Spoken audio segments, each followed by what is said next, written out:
orang sholat itu merenggangkan antara kedua telapak kakinya. Kedua telapak kaki itu jangan rapat, tapi disunnahkan renggang. Lalu renggang ini jaraknya berapa senti atau berapa meter? Karena sebagian orang ada yang setengah meter renggangnya. Orang-orang Wahabi, Salafi biasanya ya, kakinya renggang setengah meter sambil menginjak kaki jamaah sebelah. Dan apakah disunnahkan menginjak kaki sebelah? Gak sunnah. Itu sunnah gaya baru.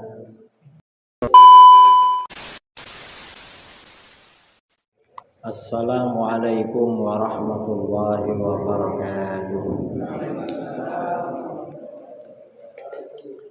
Bismillahirrahmanirrahim. Alhamdulillahi rabbil alamin. Wa bihi nasta'inu ala umuri dunya waddin.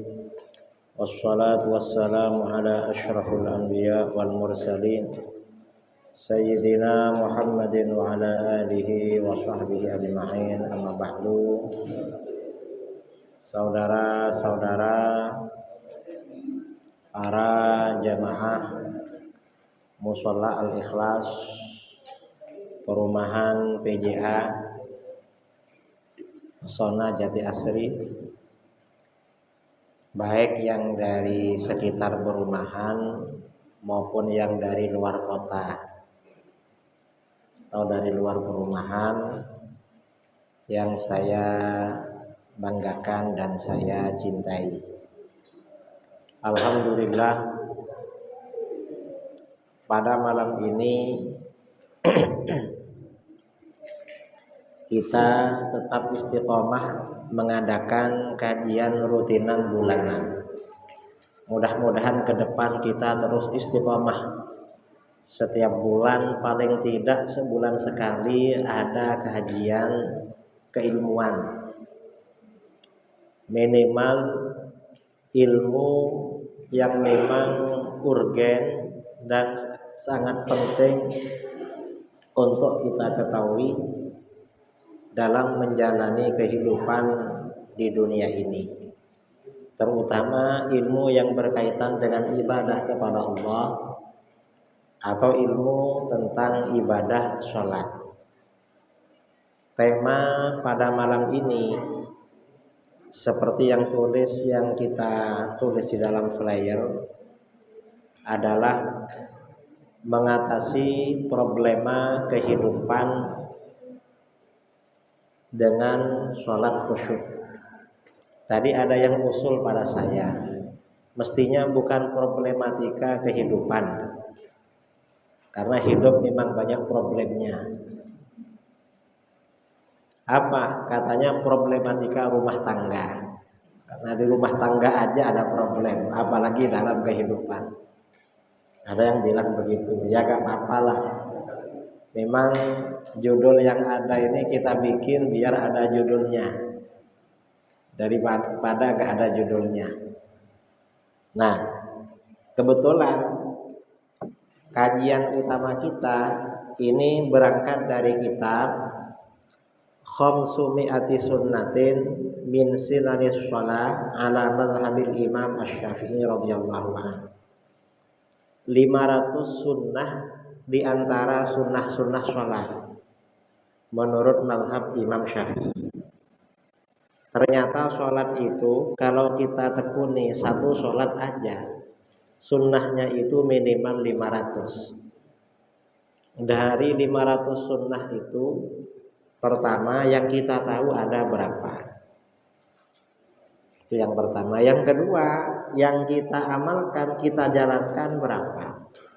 Dan ini kita dari waktu ke waktu harus terus meningkat. Harus ada evaluasi, sholatnya semakin bagus. Mengapa? Karena sholat ini kalau semakin bagus, maka akan membawa pengaruh positif dalam kehidupan kita. Baik kehidupan rumah tangga, kehidupan sosial, maupun kehidupan ekonomi. Orang yang biasanya banyak persoalan, kadang-kadang memang sholatnya agak dipedulikan. Walaupun sholat pokoknya sholat, tapi bagaimana sebenarnya sholatnya kurang dipedulikan. Karenanya sholat ini penting untuk kita perdalam, untuk kita lakukan. Dan sholat seperti yang ada di dalam judul flyer ya, yang dibikin oleh Pak Lois. Saya memang nggak tahu kalau bikin acara itu siapa yang saya hubungi. Karena dari awal dulu Pak Lois ya beliau, walaupun pindah ketua atau pindah apa. Karena Pak Lois itu kalau di WA langsung balas biasanya. Padahal Pak Lois ini orangnya agak sibuk. Jadi gak nunggu lama, cepat balas. Jadi enak kalau. Nah, ini sholatnya. Artinya apa? Sholat ini memang bisa kiat yang paling bagus untuk mengatasi problem apapun, termasuk problem rumah tangga. Di dalam kitab-kitab tafsir, kitab-kitab hadis diriwayatkan kana Rasulullah Shallallahu alaihi wasallam idza hazabahu amrun badara ila shalah.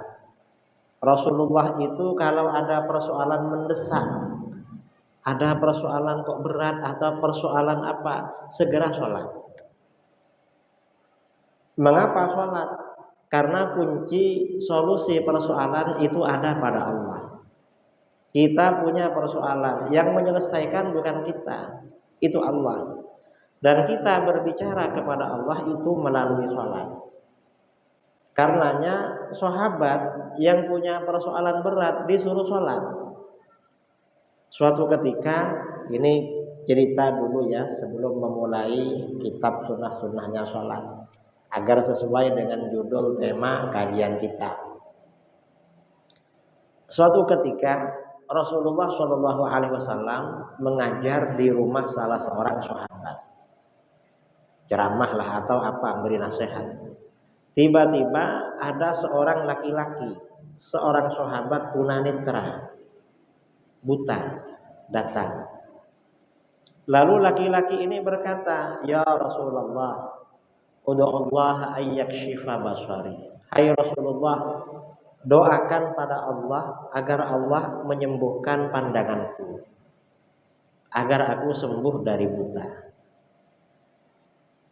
Jadi ada orang minta sembuh dari buta. Akhirnya apa? Orang ini oleh Rasulullah diberi tawaran, in syi'ta sabarta fa huwa khairun lak wa in syi'ta da'autu. Kalau kamu mau, kamu yang sabar aja, biar terus buta, dan itu lebih baik bagi kamu. Apa lebih baik? Orang ini kalau pandangannya bureng, apalagi buta, gak gampang lihat maksiat. Karena walaupun cantik kelihatan bureng, apalagi buta kan gak kelihatan. Dan pandangan ini kan bahaya kan. Jadi kata Rasulullah, kamu buta aja lah, lebih baik katanya. Tapi kalau kamu mau, ya saya doakan. Ternyata kata laki-laki ini justru ingin melihat. Ud'ullah ya Rasulullah, doakan pada Allah biar sembuh dari buta. Karena begitu akhirnya apa? Ternyata Rasulullah memberinya saran sholat. Lalu kata beliau, itil midha'ah, kamu datang ke tempat wudhu, wa ahsinil wudhu, kerjakan wudhu dengan baik. Kamu lakukan wudhu dengan baik. Datang ke tempat wudhu, lalu wudhu dengan baik. Summa atil masjid, lalu kamu ke masjid. Summa sholli raka'atain, lalu kamu sholat 2 rakaat. Sholat 2 rakaat. Summa qul, selesai sholat kamu baca doa ini. Diajarkan doa oleh Rasulullah. Allahumma inni as'aluka wa atawajjahu ilaika binabiyyika Muhammadin sallallahu alaihi wasallam nabiyyir rahmah. Ya Muhammad, ya nabiyyir rahmah, inni tawajjahtu bika ila rabbi fi hajati hadhihi lituqbali. Allahumma fashaffi'hu fiyya wa syaffi'ni fi nafsi. Doanya ini pendek, kira-kira 3 baris. Ya Allah, sesungguhnya aku memohon kepadamu, dan bertawassul kepadamu dengan nabimu Nabi Muhammad sallallahu alaihi wasallam, nabi pembawa rahmat. Wahai Muhammad, wahai nabi pembawa rahmat, sesungguhnya aku bertawassul denganmu kepada Tuhanku agar mengabulkan hajatku, yaitu sembuh dari buta.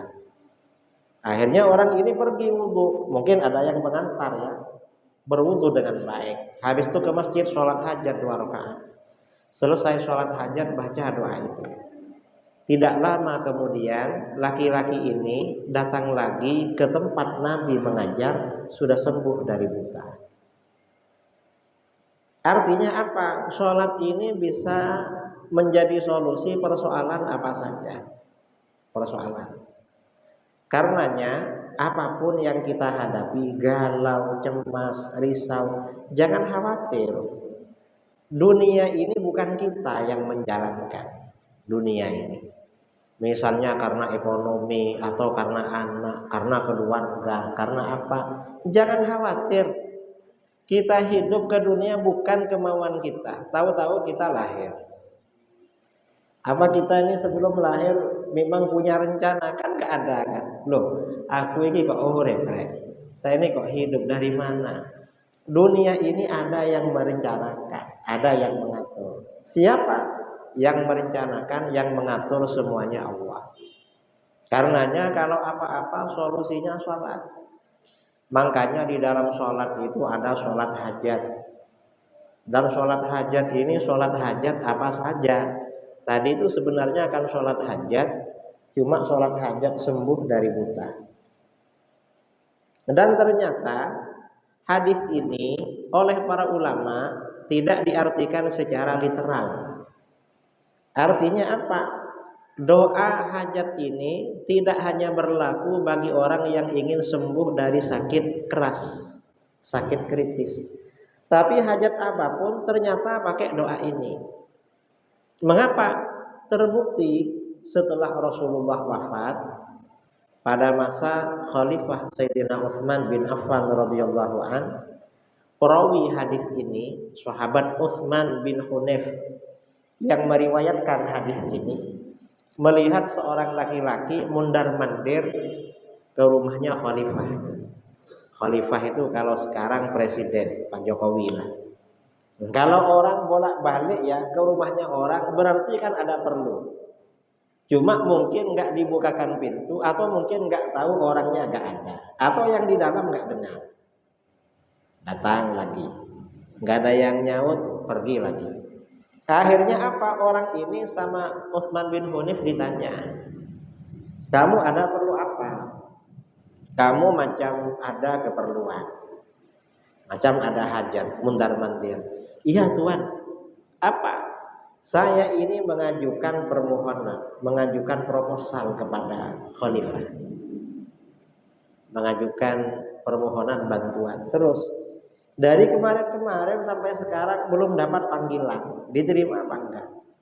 Lalu kata Utsman bin Hunayf gini, kamu kalau punya hajat, kamu wudhu dengan baik, lalu ke masjid, lalu sholat 2 rakaat, lalu baca doa ini. Karena cara ini dulu diajarkan oleh Rasulullah Shallallahu Alaihi Wasallam kepada seorang laki-laki tunanetra, orang buta yang ingin sembuh. Setelah diajarkan cara ini, tidak lama kemudian orang ini mengamalkan, lalu datang ke tempat Rasulullah mengajar, sudah sembuh dari buta. Coba kamu amalkan. Akhirnya apa? Diamalkan. Orang ini segera wudhu, lalu ke masjid, habis itu sholat hajat 2 rakaat, lalu berdoa. Setelah berdoa, datang ke istana, ke rumah Sayyidina Utsman, sampai di depan pintu langsung dibukakan pintu. Habis itu permohonannya, permintaannya, proposalnya dikabulkan oleh Sayyidina Utsman. Nah, artinya apa? Sholat ini penting bagi kita. Makanya sholat ini rukun Islam nomor 2. Yang pertama kan syahadat, yang nomor 2 sholat. Sholat ini bukan hanya sekedar kewajiban bagi kita, tapi memang solusi bagi problematika kehidupan kita. Karenanya apapun yang kita lakukan jangan lupa sholat. Kalau sewaktu-waktu kita dilanda kecemasan, ada perasaan cemas, ada perasaan galau, ada perasaan khawatir, maka sholat. Apakah itu ya sholat hajat, atau kalau punya rencana sholat istikharah, atau kalau merasa berdosa sholat taubat. Saya niat sholat taubat 2 rakaat karena Allah, Allahu Akbar, bertaubat dari dosa. Atau sholat qabliyah, atau sholat ba'diyah, atau sholat tahajud, sholat witir, atau sholat apapun. Itu sholat. Nah, tentu sholat ini harus kita pahami betul-betul apa sebenarnya yang ada di dalam sholat. Kita kalau rukunnya sholat kan sudah maklum. Rukunnya sholat itu ada 17. Ada yang bilang 13. Kalau 13 ada beberapa rukun yang sebenarnya sama dijadikan satu. Kalau 17 berarti diulang-ulang rukun itu. Nah, sekarang ini kita akan membaca tentang 500 amalan sunnah di dalam sholat.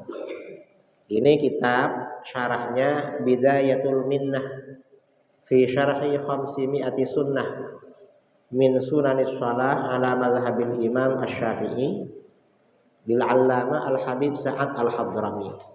Kitab matannya karangannya Habib Sa'ad Al-Hadrami Ba'alawi ya.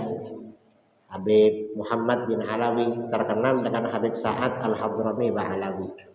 Dan beliau ini wafat tahun 2011. Jadi meninggalnya dari sekarang berapa? Baru 13 tahun. Lalu yang menulis syarah ini seorang intelektual muda Indonesia. Siapa? Ustadz Luqmanul Hakim Al-Indonesi Al-Azhari, alumni Azhar.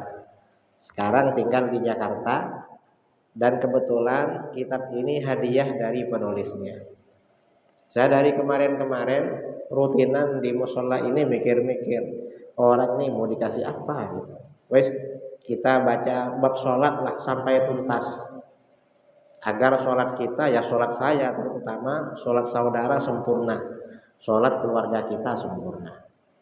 Nah, mari kita baca ya. Sebelum kita baca, kita kirim Fatihah kepada guru-guru kita. La hadratin Nabi sallallahu alaihi wasallam wa alihi wa ashabihi wa azwajihi wa dzurriyyatihi.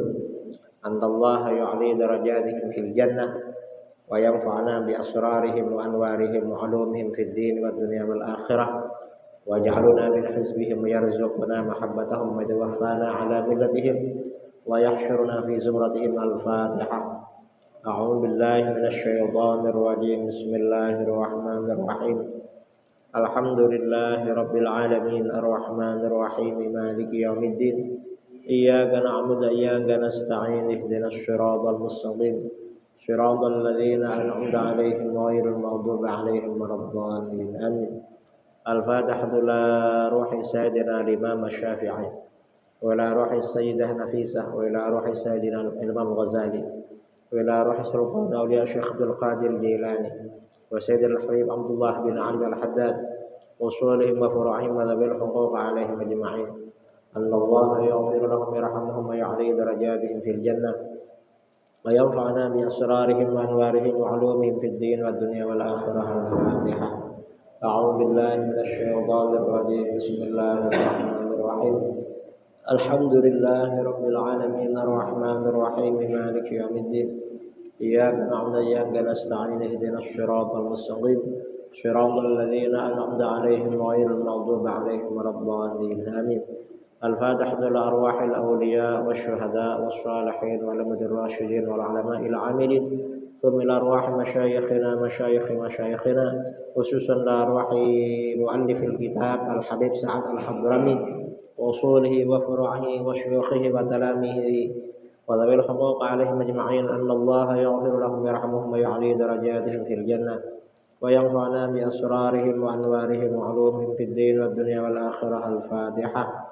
A'udzu billahi minasy syaithanir rajim. Bismillahirrahmanirrahim. Alhamdulillahi rabbil alamin arrahmanir rahim maliki yaumiddin.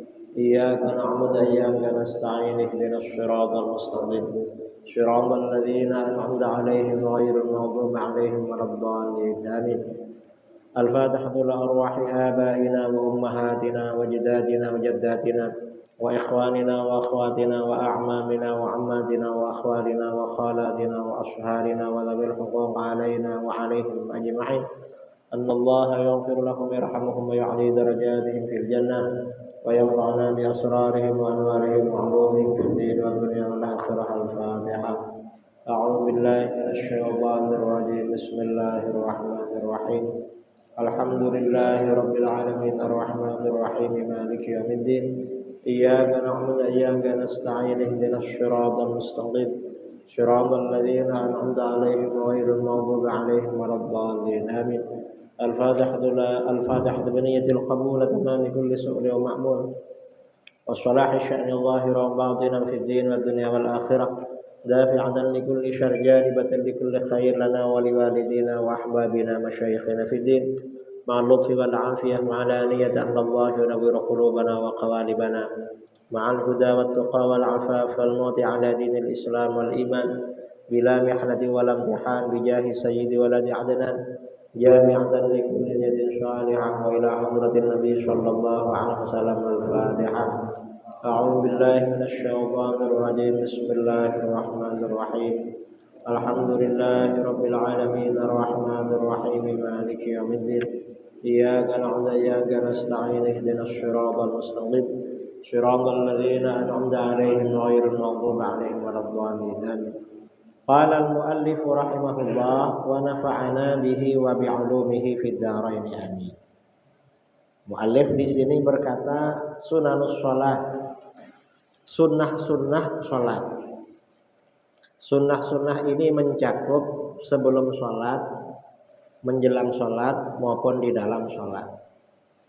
Lis-sholati sunanun katsiratun nadhkuru minha khamsami'ati sunnatin faqat. Sholat ini banyak memiliki sunnah, banyak pekerjaan-pekerjaan sunnah di dalam sholat. Akan kami sebutkan di sini 500 saja. Berarti lebih 500 sebenarnya. Karenanya sebagian ulama mengatakan kalau sholat 4 rakaat itu sunnahnya kira-kira 600. Kalau dikerjakan semua ada yang mengatakan sampai 1000 sunnah di dalam sholat. Dan ini fakat kita disebutkan 500 saja. Apa saja? Wahiyah al-ula al-adzan. Sunnah yang pertama sholat, kalau itu sholat fardu adalah azan. Azan itu termasuk sunnahnya sholat. Azan ini sunnah bagi sholat. Itu apakah hanya di musola berjamaah atau juga sendiri? Sama-sama sunnat. Sholat di masjid atau di musola sunnah ada yang azan. Cuma kalau di musola atau di masjid, kesunnahan azan ini menjadi sunnah kifayah. Artinya asalkan ada yang azan, yang lain sudah gugur, nggak perlu azan lagi, cukup. Tapi kalau sholat sendiri, misalnya di rumah, sholat 5 waktu sendiri atau di kantor, maka kalau nggak azan, ini dituntut untuk azan. Artinya dianjurkan azan. Karena dia agak azan. Atau sholat di tempat kerja, di kebun, di mana, maka dianjurkan azan walaupun sendiri. Kalau sendiri sunnahnya menjadi sunnah ain, sunnah dia aja yang harus azan. Tapi kalau ramai, banyak orang di mushola, di masjid, di kebun, di mana, salah satunya yang azan, dan itu cukup, itu azan. Jadi jangan keliru ya, azan itu dikira hanya sunnah di mushola sama di masjid. Di rumah kalau berjamaah, misalnya berjamaah lagi ada tamu, ada hajatan. Kadang-kadang kan kita rumah jauh dari masjid, teman-teman dari mana-mana datang, pas sholat mau di rumah. Maka bagaimana? Sholat di rumah, maka ada yang azan. Cukup 1 orang. Kalau sendirian, misalnya karena hujan, karena apa, nggak bisa ke musola, nggak bisa ke masjid, ya azan juga, biar nggak kurang sholatnya. Azan juga. Itu azan, itu yang pertama. Yang kedua, asaniyatu al iqamatu. Yang kedua ini ya. Yang kedua iqamah. Nah, iqamah ini juga begitu. Iqamah ini ya sama dengan azan. Cuma para ulama ini ya, jadi iqamah ini sama dengan azan. Gimana sama dengan azan?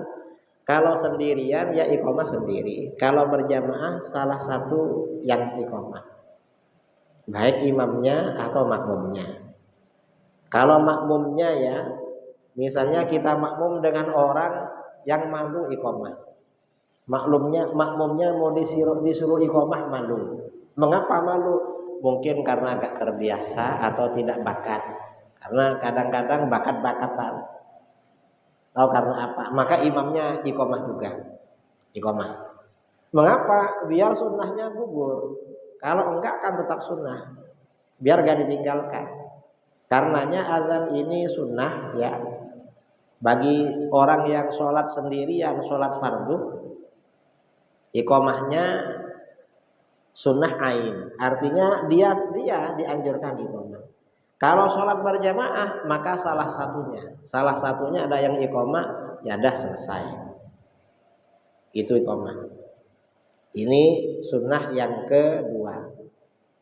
Kemudian sunnah yang ketiga, sholat. Al-intisabu qa'iman.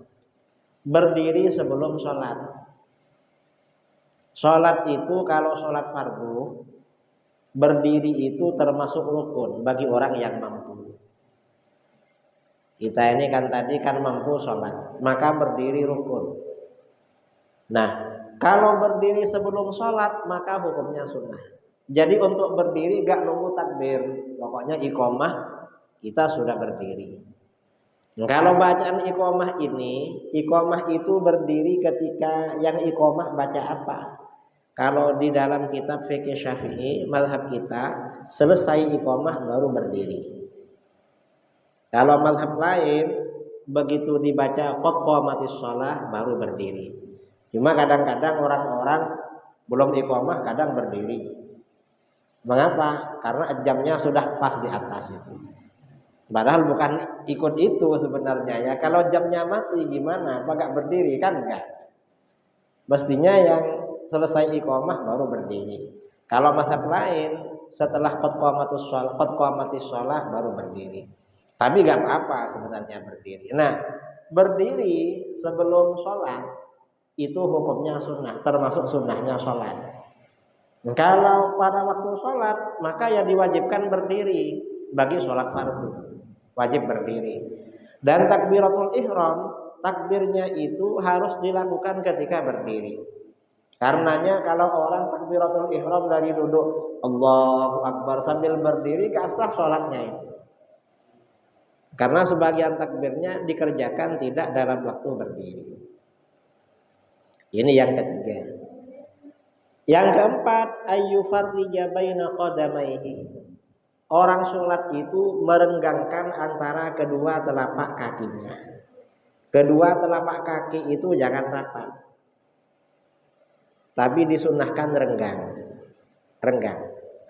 Lalu renggang ini jaraknya berapa senti atau berapa meter? Karena sebagian orang ada yang setengah meter renggangnya. Itu orang-orang Wahabi, Salafi biasanya ya. Kakinya renggang setengah meter sambil menginjak kaki jamaah sebelah. Sebenarnya berapa?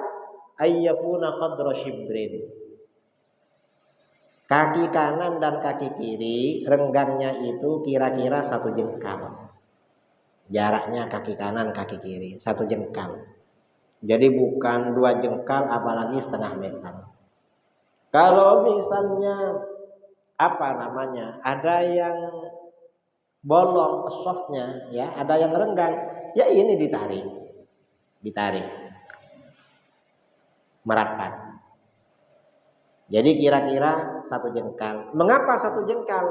Kalau satu jengkal, posisi kaki ini stabil, mulai dari berdiri, rukuk, sujud, duduk, lalu bangun lagi. Nggak akan berubah.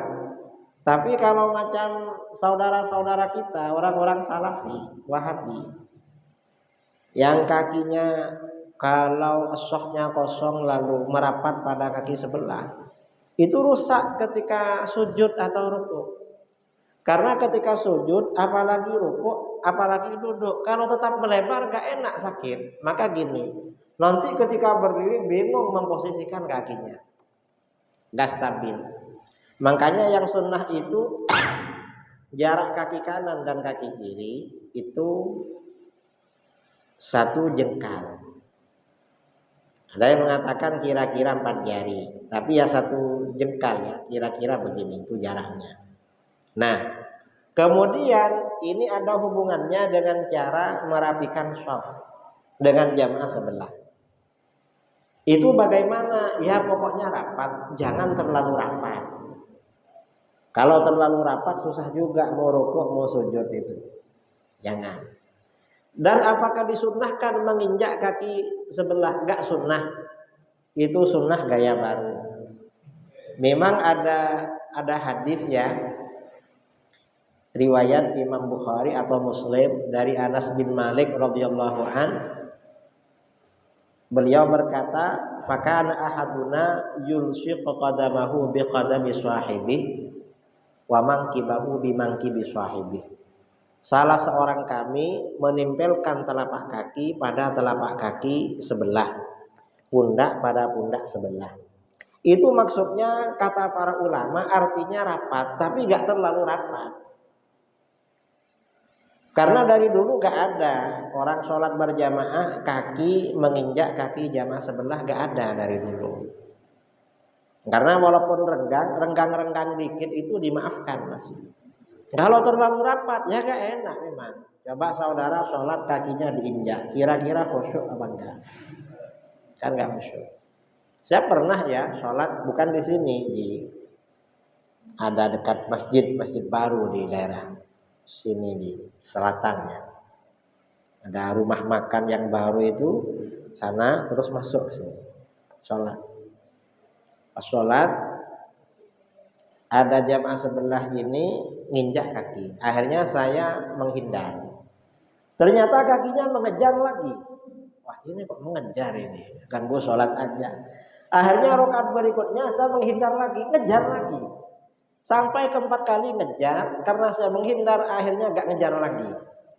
Mungkin capek, mungkin sudah terlalu lebar mungkin kakinya. Gak perlu begitu itu, gak perlu. Kalau mau rapat ya rapat dengan badannya. Dan gak perlu kaki itu nempel. Karena yang di dalam hadis menempel itu kata para ulama itu narasinya seakan-akan menempel, tapi agak menempel. Yang penting dirapikan di belakang. Itu shaf sholat. Kemudian yang keenam, ini sunnah yang keenam, an-nawaru ila maudhi'is sujud. Ketika sholat, pandangan ini ya. Jadi sebelum mengangkat tangan dan sebelum takbiratul ihram sampai sholat selesai, pandangan ini diarahkan ke tempat sujud. Mengapa pandangan diarahkan ke tempat sujud? Karena itu lebih dekat pada khusyuk. Dan tidak dianjurkan ketika takbiratul ihram, malah tidak baik ya. Kalau takbiratul ihram angkat tangan, kepalanya sambil diangkat. Allahu Akbar, itu gak baik. Jadi pandangan ini agak nunduk sedikit ya. Pandangan agak menunduk, fokus ke tempat sujud. Kecuali kalau di tempat sujud ada gambar yang mengganggu. Ada gambar yang mengganggu, maka bagaimana? Maka pejam kalau terganggu khusyuk. Dan jangan melihat ke depan. Kalau saudara melihat ke jamaah depan, payah nanti. Payahnya apa? Misalnya ada jamaah sebelah di depan, sarungnya bolong, auratnya kelihatan, saudara dijamin gak khusyuk. Kalau ada jamaah bolong kan wajib ngasih tahu habis itu. Kalau gak ngasih tahu berdosa. Yang enak gak lihat biar gak tahu. Gak usah lihat dah ke tempat sujud itu sholat. Jadi gak lihat ke depan dan gak lihat ke samping, gak lihat ke atas. Dan itu sejak sebelum takbir memang. Jadi bukan kadang-kadang ya sebagian orang Allahu Akbar, ada yang begitu. Itu gak bagus itu. Cara sholat yang tidak bagus. Karena memang fokus ke tempat sujud. Nah, tempat sujud ini tempat paling mulia dan paling mudah. Karenanya orang itu makruh kalau sholat pandangannya dibagi-bagi kemana-mana. Siapa itu? Gak batal sebenarnya sholatnya misalnya sambil lirik. Gak batal, tapi makruh sholatnya. Mengapa? Dijamin gak khusyuk kalau begitu.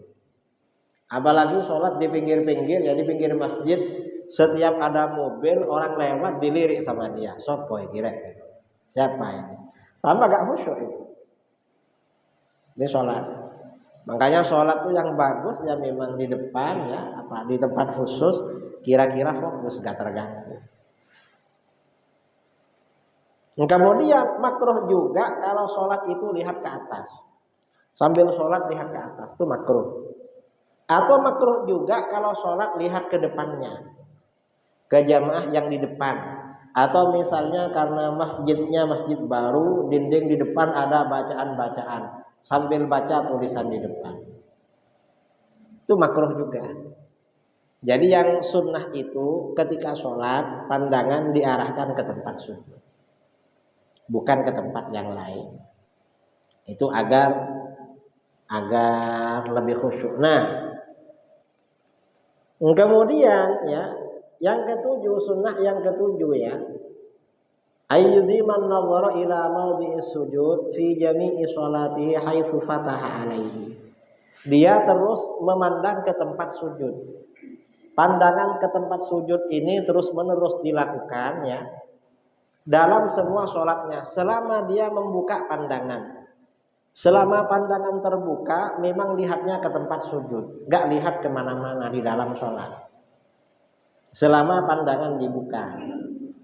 Jadi gimana dia melihat ke tempat sujud sejak memulai takbiratul ihram dan diteruskan sampai ke akhir sholatnya. Karenanya kalau meninggalkan memandang tempat sujud itu hukumnya khilaful aula. Khilaful aula itu artinya menyalahi yang lebih utama, meninggalkan sesuatu yang lebih utama. Yang lebih utama melihat ke situ, ini kok lihat kepada yang lain. Jadi begitu.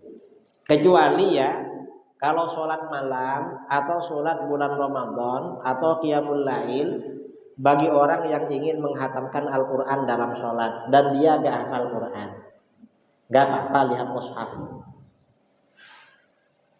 Misalnya sholat tahajud ya, sholat tahajud ingin baca surat Yasin, baca apa? Tadinya mau tidur belum baca surah Tabarak, dibaca dalam tahajudnya. Karena gak hafal sambil pegang Al-Quran, itu gak apa-apa. Karena ada hajat, gak makruh. Dan baca Al-Quran itu yang paling afdol kan di dalam sholat. Baca Quran di luar sholat itu afdol, tapi di dalam sholat lebih afdol lagi. Kalau misalnya gak sempat, ada orang tiap habis isya baca Yasin, baca Waqiah, Tabarak. Karena apa? Gak sempat langsung tidur, malamnya tahajud. Ini baca Yasin dulu apa sholat dulu? Ya sholat aja baca di dalam, biar 2 kali lipat. Ini yang dilihat di dalam sholat ya. Walau karena a'ma au fi zulmatin, walaupun yang sholat itu orangnya buta, tetap arahnya ke tempat sujud. Atau dia sholat di tempat yang gelap, disunnahkan ke tempat sujud.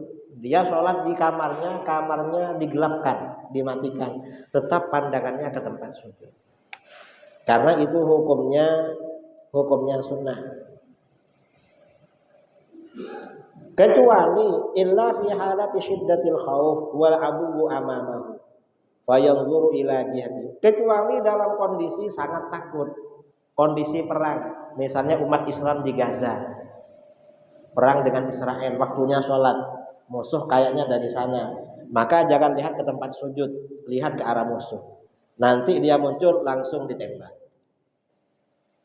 Karena itu dalam kondisi sangat takut. Kecuali juga apabila di tempat sujudnya ada gambar yang mengganggu. Misalnya sholat di masjid atau di mana kok ada gambar indah sekali dan hilang khusyuk. Maka bagaimana? Maka tidak melihat ke tempat sujudnya, tetapi memejamkan pandangannya. Pandangannya dipejamkan itu. Dan kadang-kadang orang sholat itu kadang-kadang wajib memejamkan pandangan. Contohnya apa? Misalnya sholat di luar, karena masjidnya ini penuh ya, penuh sholat di luar. Lalu orang perempuan lalu lalang buka aurat, itu gak boleh lihat. Kalau kelihatan wajib pejam dalam sholat itu, walaupun sholat. Karena yang namanya laki-laki walaupun sholat, kalau lihat perempuan itu beda pikirannya. Kalau laki-laki normal macam kita ini. Jadi memang oleh para ulama dikatakan begitu. Nah kemudian ya, kecuali ketika tahiyat. Kalau ketika tahiyat maka dianjurkan melihat ini. Setelah asyhadu alla ilaha illallah, maka ini yang dilihat. Ini isyarah Allah Maha Esa. Sampai selesai. Melihat ke sini. Kemudian ketika berdiri melihat ke tempat sujud, kemudian juga ketika ruku. Kata sebagian ulama, ketika ruku itu yang dilihat itu ada yang mengatakan ke tempat sujud, ada yang mengatakan ke ke bagian telapak kakinya. Lihat ke situ pada waktu sujud. Pada waktu sujud. Pada waktu ruku ya. Jadi pada waktu ruku melihat telapak kaki bagian atas. Pada waktu sujud yang dilihat itu hidungnya, yang dilihat. Kemudian pada waktu duduk, kata sebagian ulama melihat pada pangkuannya ini. Angin ya, ini angin kencang ya, mudah-mudahan selamat lah angin. Kayaknya ini sekarang lagi kemarau. Kemarau jarang ada hujan di mana-mana, terutama di Jawa. Jadi memang itu tempat yang dilihat. Karena memang mengarahkan pandangan kemana-mana itu bikin lupa, bikin gak khusyuk di dalam sholat. Karenanya pandangan di dalam sholat itu dibatasi, jangan diarahkan kemana-mana. Nah, kemudian di sini ada pertanyaan, kalau orang yang sholat itu dianjurkan mengarahkan pandangan ke tempat sujud dalam seluruh sholatnya. Gimana hukumnya kalau orang ketika sholat itu memejamkan mata? Makruh apa enggak? Imam Nawawi di dalam kitab Rawdah berkata, yukrahu lahu taghmidu ainaihi. Makruh kalau memejamkan mata. Ba'du ashabina, sebagian ulama kita mengatakan makruh. Tapi kata beliau, wal mukhtar annahu la yukrah. Memejamkan mata tidak makruh, apalagi kalau bisa khusyuk, menjam aja. Kata Imam Nawawi gak makruh, kecuali kalau takut bahaya. Kalau takut bahaya malah makruh. Takut bahaya bagaimana? Misalnya takut ada ular atau takut ada apa di depan, maka kalau pejam makruh. Karena gak bisa tahu kalau bahaya menghampiri. Ini sunnahnya sholat yang nomor 7. Kemudian yang nomor 8, sunnahnya sholat ini sampai 10 ya. Kalau 500 dibagi 10 ini berapa bulan nanti? Mungkin 2 tahun lah selesai. Mudah-mudahan panjang umur ini. Mudah-mudahan sampai selesai panjang umur. Kan nggak tahu kapan. Yang ke-8, itraqur ra'si qalilan. Orang sholat ini sunnah menundukkan kepala sedikit. Jadi enggak, ya memang kaki ke atas ini lurus tegak. Ya, tegak. Cuma kepala nunduk sedikit. Mengapa menunduk? Agar pandangan ini mengarah ke tempat sujud. Tidak memandang ke depan. Itu ketika sholat. Jadi sunnah ya, setelah berdiri itu ya memang menunduk sedikit. Dan itu lebih dekat kepada tawadhu, kepada rendah hati, rendah diri di hadapan Allah. Kemudian yang kesembilan siwak. Sebelum sholat itu siwak dulu, sebelum sholat. Nah, sekarang ini siwak ini termasuk enteng.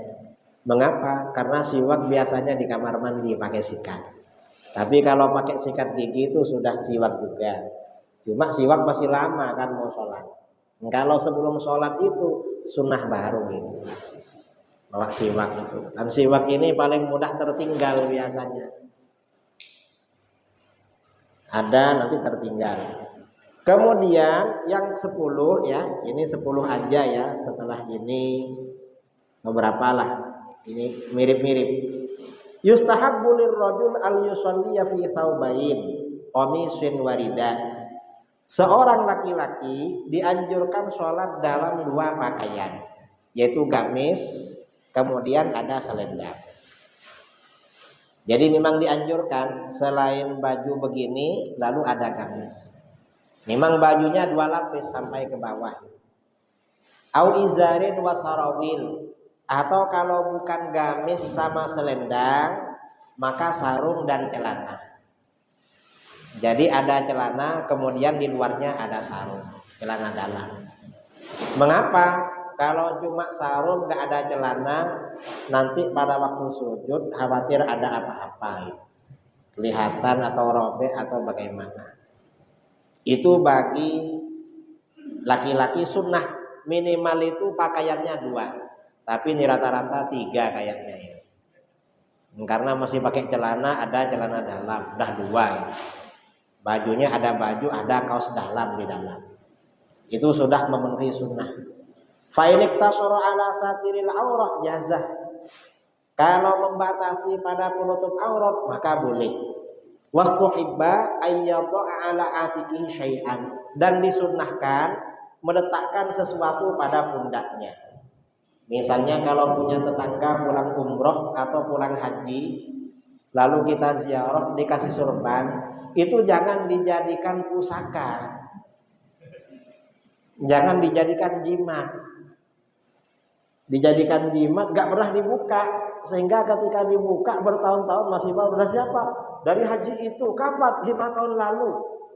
Itu dibawa sholat, ditaruh di sini. Naruh gini aja sudah sunnah itu. Sudah dapat pahala. Cuma naruh.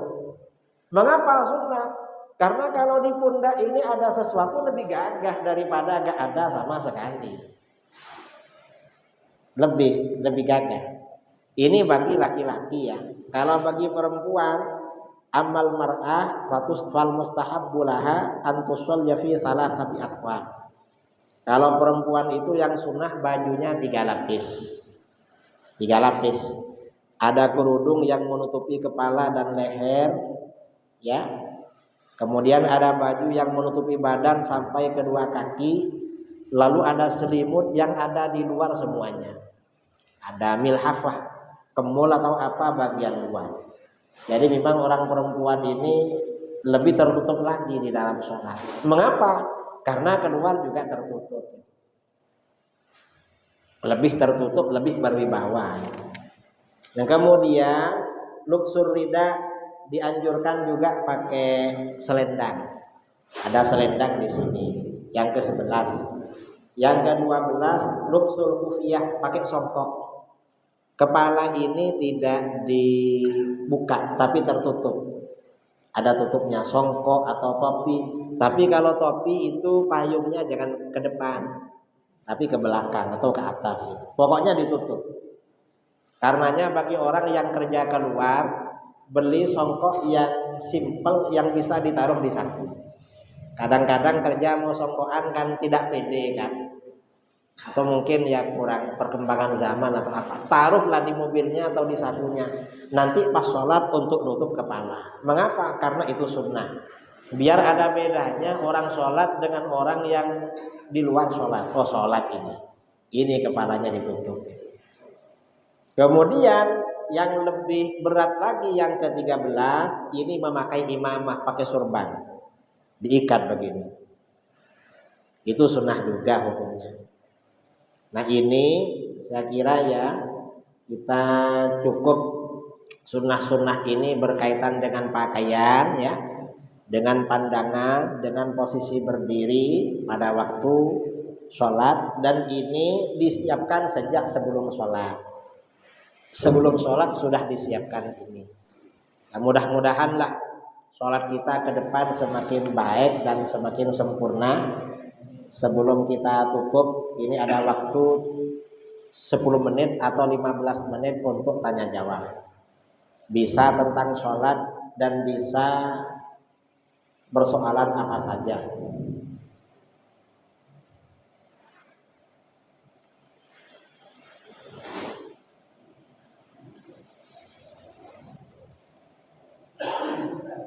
Ya.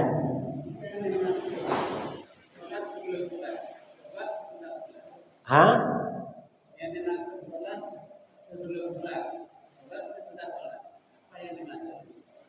Sholat sebelum sholat itu artinya ya sholat qabliyah.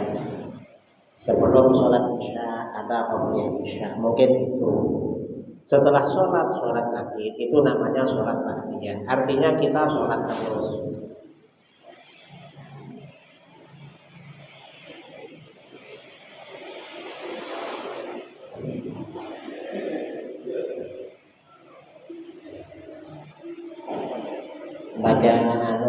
Baca sholawat istighfar.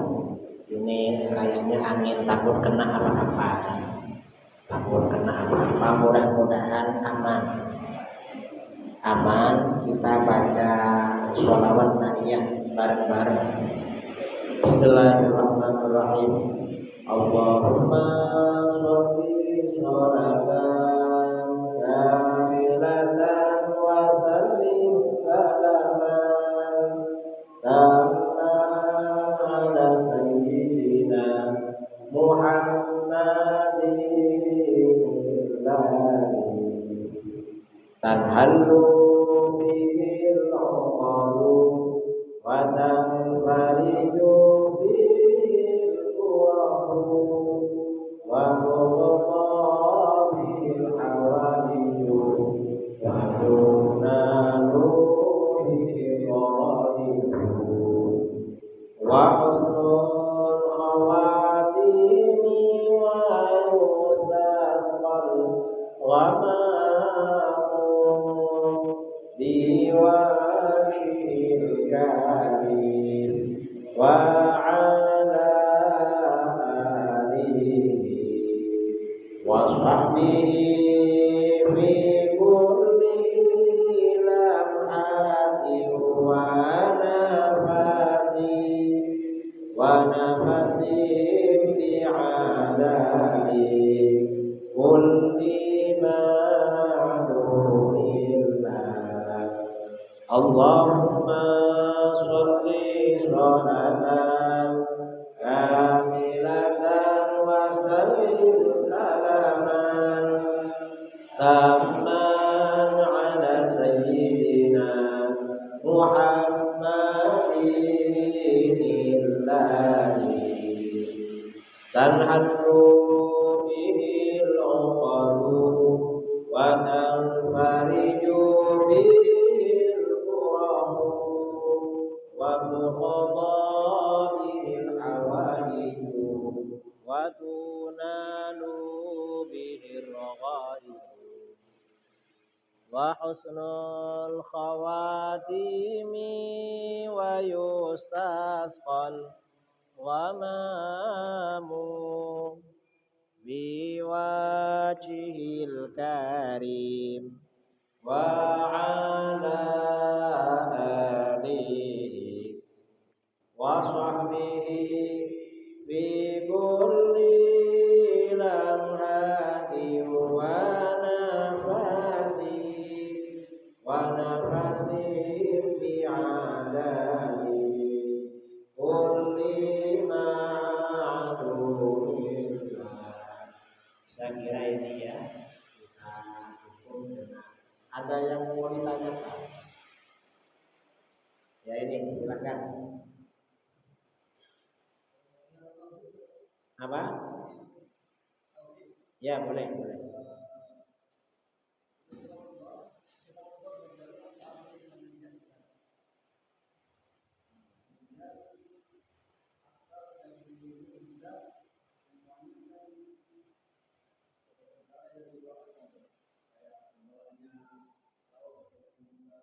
Mukjizat itu memang di luar akal, tetapi bagi Allah minal jaizat, minal mungkinat. Jadi kekuasaan Allah, Allah Maha Kuasa. Kuasa pada apa? Sesuatu yang mungkin menurut Allah, bukan mungkin menurut manusia. Kalau cuma mungkin menurut manusia, berakibat pada pengingkaran mukjizat.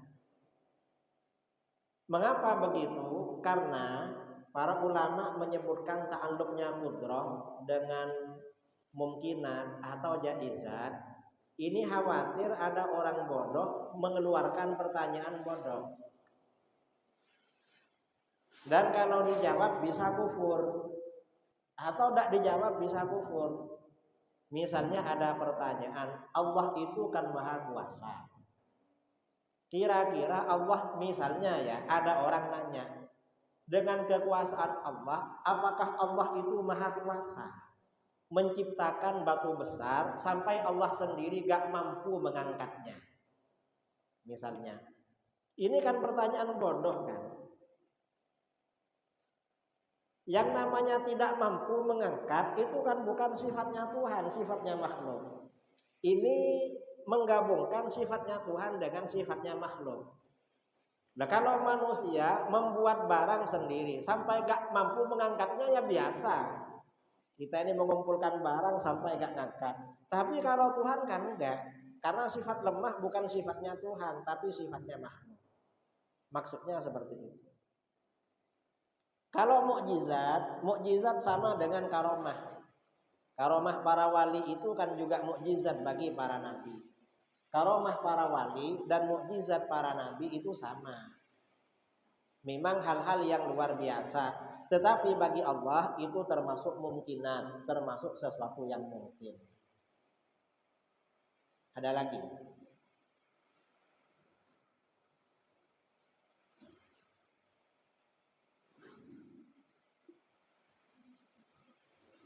Gak ada ya. Kalau gak ada kita tutup ya. Dan setelah ini ke rumah saya, karena panitia menyiapkan apalah, tapi ringan-ringan aja, gak berat-berat.